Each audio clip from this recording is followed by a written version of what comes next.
What's going on, guys? So recently I've been playing a lot of indie games lately, and I've played some pretty dang good ones. And I'm going to got a couple of these in the pipeline, but I want to start here with Chicken Police Painted Red. This is a noir-style buddy cop, point-and-click whodunit type adventure. If I'm being honest, when I first downloaded this, I did not think I was going to like this game as much as I did. So I'm not going to do like a full... I hate calling them reviews. I'm not a reviewer, and I got friends who do this kind of thing way better than me. That's why I call it Thoughts Video. What I like to do, what I've done in the past, is touch on the good, the bad, and the ugly on games, and I'm going to do the same thing right here. Okay, so let's get into the good. If you like point and clicks, this is a very good thing for you, a very good game for you. If you like old-timey detective, again, noir, you can see it's black and white, then this is the game for you. Think LA Noir, but not really controlling the action, so to speak, because you're not controlling the actual character. You got a cursor right here, you move it over people. Let's talk. And we're going to listen to dialogue right here, because this is something that is really, really, really amazing, is the voice acting. The voice acting in this game is top-notch in my opinion. I'm going to shut up for a second. Detective could easily wrap this case up. Or just try the phone. 555-111. Please, take a look at this. Well, okay. Let's see. So basically, the entire game, well, not the entire game, but a lot of the game is like this, which is not a bad thing. Again, this is what point and clicks do, right? So to me, the voice acting in this thing is phenomenal. Another good about this game, it's not 100% just point and click. You do have a few options here where you can actually interact and take control of the action, so to speak. So, for example, this phone is one of them. We're going to dial. Another good thing about this game is the cutscenes. The cutscenes on this are pretty great. Really detailed. Yes, I do understand that it is weird that they are animal heads on human bodies, but, you know, they're chicken police, so that's kind of the thing. This thing definitely plays out in the cutscenes just like a movie would, and I find that to be an extremely good thing about this game. Another good thing about this game is the vast array of characters that you're going to meet. I mean, right here at the beginning of this, you know, this scene here, we got two guys. We're going to come inside the police station here in a second and show you we got a lot more characters that we can deal with in here.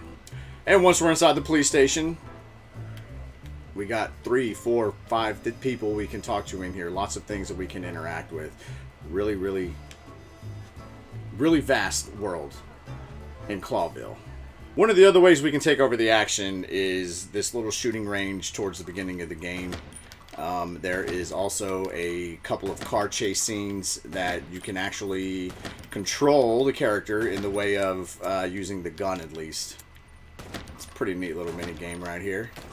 If you're trophy hunters out there, don't forget to do this because this is a trophy. Okay, so let's get down to more good about the game. Outside of the voice acting, which I think is great. Outside of, you know, you got some interacting going on. Some actual action interacting going on. Another big, huge thing for me on this game, and a huge thing for me in games in general, is story. The story, the writing on this is... It's phenomenal. I think I've used that term already with this game. Y'all don't understand how surprised I was with this game, how good that this game actually was. I was super, super, super surprised. And as I'm playing it, as I'm continuing to play and go on, the story gets more and more, it's deep. There's twists, there's turns. You know, you start out with someone being harassed, and then you jump into, well, there's a murder, and now you got to figure out who did the murder. And by the time you figure it out, you're not going to figure this out until it basically tells you it's time to figure it out. I'm sitting here with my jaw on the floor going, holy hell, no way. The writing on this is one of the best things about it. The story is freaking phenomenal. If you guys like a very good story-driven game, this is the game for you. Trust me. This is the game for you. So now let's get into the bad on this game. This is called the good, the bad, and the ugly, right? Before we get into the bad, one last point on the good is if you're a trophy hunter like myself, this is going to be an extremely easy platinum. There's actually guides, walkthroughs on YouTube where you can literally do this in about 3 hours. It's about a 3-4 hour platinum. I urge you, play the game. Play the game all the way through one time. Do everything you think you need to do in there, and if you really have to, go back and then find a guide. But trust me, play this game. Whether you're a trophy hunter or not, play this game. The last thing I'm going to say about this on the good end is I've talked about the writing. The writing is freaking great, and that doesn't just stop with the story. Or continues with the voice acting. The voice acting, the dialogue is what I mean by that. I've already said the voice acting was good. The dialogue is great. There's lots of jokes in here, lots of puns, lots of chicken and animal jokes and things of that nature. It actually had me laughing out loud, or LOLing as you kids would say, I guess, right? I don't know if the kids still say that or not, but it's actually a funny game. Okay, so now let's get into the bad of Chicken Police Paint It Red. If I'm being honest, there's not a whole lot to say about the bad. One of the bad things, I guess a few of the bad points that I might be able to point out in this game is, one, if this isn't your type of game, you're probably going to pass on it. And that's unfortunate, because I think it is a great game whether you like point and clicks or not. And I think that is a very bad thing. Another bad thing is it's not even about the game, and that's the thing, is there's no physical release on this. I hope somebody picks this up, makes a physical release on it. I would pick it up even after buying it. It was a $20 game. I would pay $20 again for it if I could get a physical copy of it. As far as in-game, if there's any bad at all, as good as the story is, as story-driven as the game is, as good as the dialogue is, as good as the voice acting is, conversations can be a little lengthy. Just a tad lengthy. But if that's my only complaint about the game, I think they've done a pretty good job. Maybe? I think so. And now for the ugly. Plain and simple, there's just not. I barely had anything bad to say about the game at all. If I have nothing bad, then I'm going to say that there's definitely nothing ugly about it.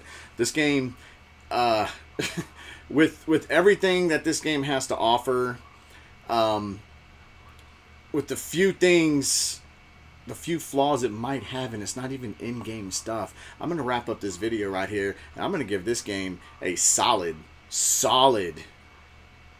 8 out of 10. Super solid 8 out of 10, and the only reason it's that low is because if it's just not your type of game, you're probably not going to enjoy it. I like really story-driven games. While I'm not a huge point-and-click fan, this game sucked me in big time, and that's why I'm giving it an 8. That's why I'm putting that score so high up there. But there's just there's few things, because nothing's perfect. Nothing is perfect. For an indie game, this is fantastic. This is pretty phenomenal. If you got the means, I highly recommend you pick this one up. Chicken Police, Paint It Red. Don't sleep on this one, guys. This is a gem. This is a hidden gem. It's on Switch. It's on PlayStation 4. I got it on the PlayStation 4 because, well, again, I like my trophies. So go get the Chicken Police. Please go get the Chicken Police.